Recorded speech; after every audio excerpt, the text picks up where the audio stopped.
Do you think part of the reason other people are also nervous about offering support in that I think there's kind of two major nations people would be pretty scared to go to war with. One's China, one's Russia. Yeah. Well, for obvious reasons, because the escalation. Yeah. It's bullshit from me from this side. Okay, we're not talking about invading Moscow. No, I know. No, but it's a real point. Who is talking about invading Moscow? We never were. It's a shithole. Yeah. We never want to go there. St. Petersburg and Moscow, the only places there's like any sort of semblance of a civilization. All right. We're going to get to all this. All right. Let's talk about Putin just for a second. Okay. This is the idea. Okay. As you can see, Scott Horton is perfectly fine saying in 2020, many people as well, they have a democracy. It's a vibrant economy, growing economy in Moscow. It's very nice. They do not have a democracy. Thank you. I mean, it's pretty obvious to say. I mean, but these are the things that are said. It just said that in the quote that I said. He's at least not anti-democrat. Said that there. The most rosy terms they might say, not even the most rosy terms. He's called it a democracy. He stands for election from time to time. I think when you're a strong man. I think when you're I think when you're murdering your political oppositions or trying to poison them or putting them in jail consistently for bullshit corruption charges, when you are rumored to be potentially the richest person in the world. Yeah, and he is. He is, as Bill Browder said. Yeah. I think the take is probably 50% and all that stuff. There's a lot of good books. We can link them as well in the show notes that I would recommend. But there is no democracy in Russia. No democracy at all in Russia. Russians are fucked. And as far as the visa issue, that's another issue, which we'll talk about in a second, which is going to screw them more. And I think as long as Russians can see that there's no other way, look, at some level, you are going to get the government that you deserve. And it's only going to be them to stop what's happening. It's only going to be them. It's the Russians that are mining the Zaporizhia power plant right now in Ukraine, weaponizing that, which is very, very bad. Anyway, quickly on Putin, just because people still don't understand who Putin is.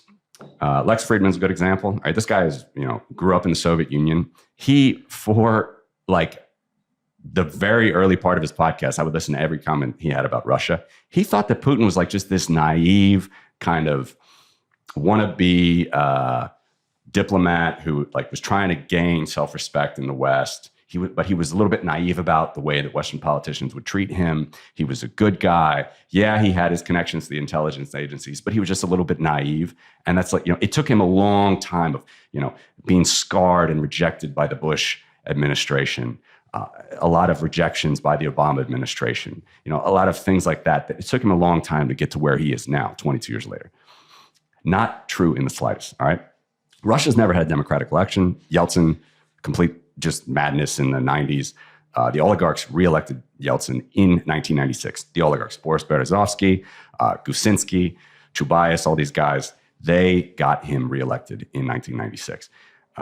In 1999, Putin is appointed prime minister, and then he is appointed president immediately at the end of 1999. Boris Yeltsin resigned. He has one election, which is still disputed by most international organizations that it was even wasn't ballot stuffing.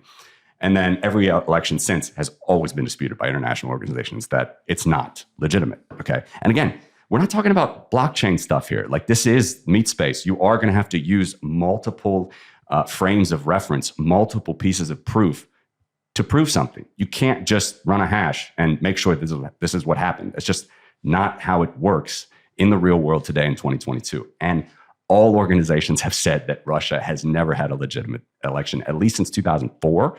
But basically, 1996 wasn't legitimate, or nor 2000, in my view. And there are other organizations that said the same about 2000 as well. And in 96, the oligarchs elected him. In 2000, Vladimir Putin he privatized. Actually, he nationalized. He took for himself, but he nationalized by the government. The most critical private news network is called NTV. It was owned by an oligarch, Gusinski, in the year 2000. He took it back from him.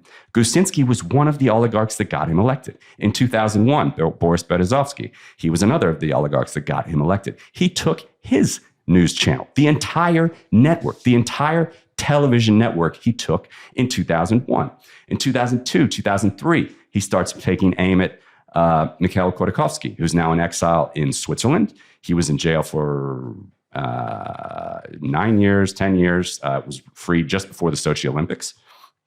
He took his ill-gotten gain, we can talk about the oligarchs in a second, but let's just leave them aside. His ill-gotten gain business for sure. I mean, he was not innocent in the way that he got the business, but he was the largest, most successful oligarch in Russia, had the largest oil business by far in Russia, private held oil business in the world. Putin took it by 2003. Do you remember when Navalny was taken in January of 2021, I guess it was, and the day... Put in jail. Yeah, put in jail. Went back from Germany. He was poisoned by Novichok, which Russia loves to do to its dissidents. Never says them by name. He used to call Navalny the German patient.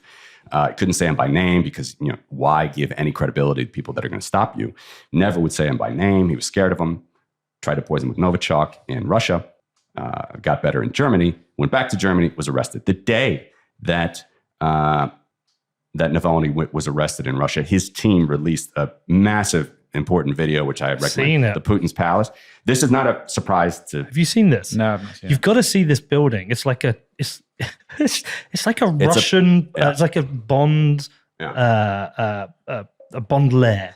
Like the baddie in the Bond movies. Search it up. This building's... What's it called? Putin's Palace. Putin's Palace Should be the English translate. The video is released in Russian. Later, they release an English version.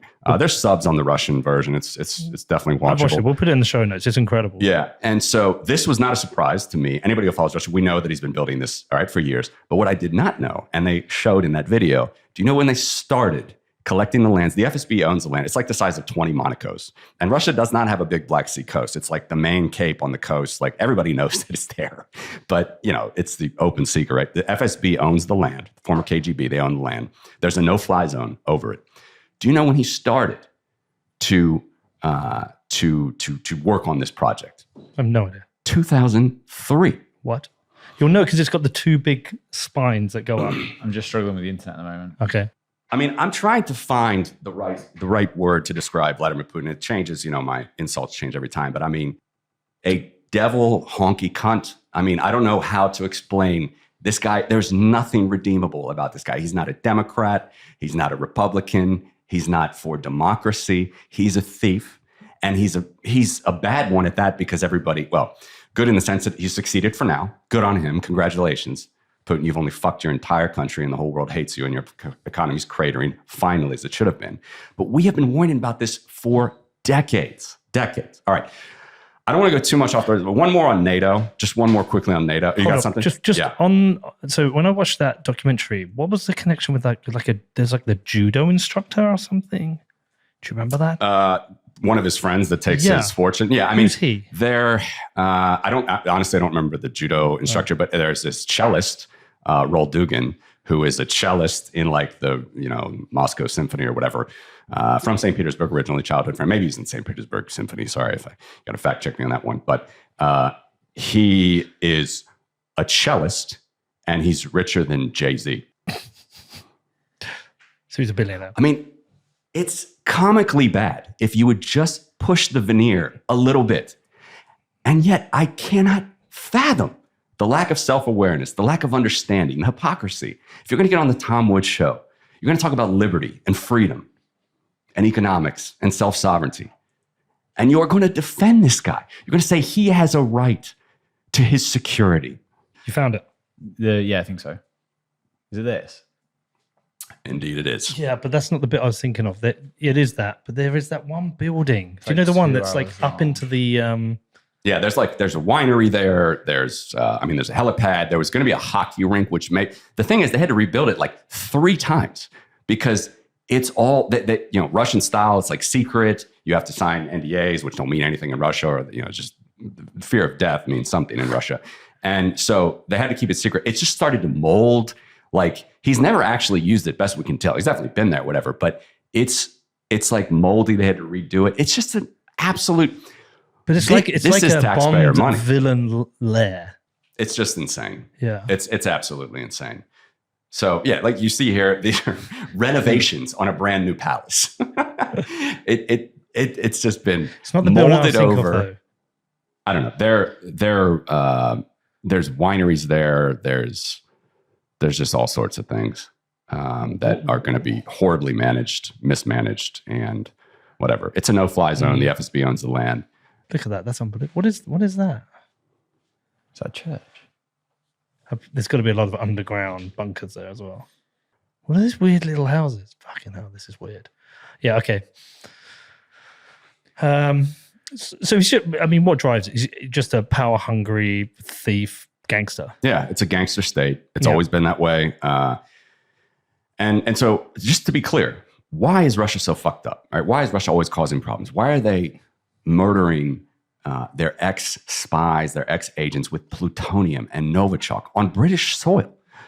Why did that? And by the way, the reason they do that, it was a former aide. I can't remember. It was one of the books I read. It was a former aide to like Obama or even Trump said that the idea is basically the KGB is telling Western governments, the FSB, KGB, it doesn't matter what you call them, we don't give a fuck about you. We don't respect you. We don't respect your rules. We don't believe in your rules. We're different people. We don't give a fuck. That's why they do it. That's why they do it. And it's specifically geared towards traitors, but it's also, of course, to instill fear in free societies.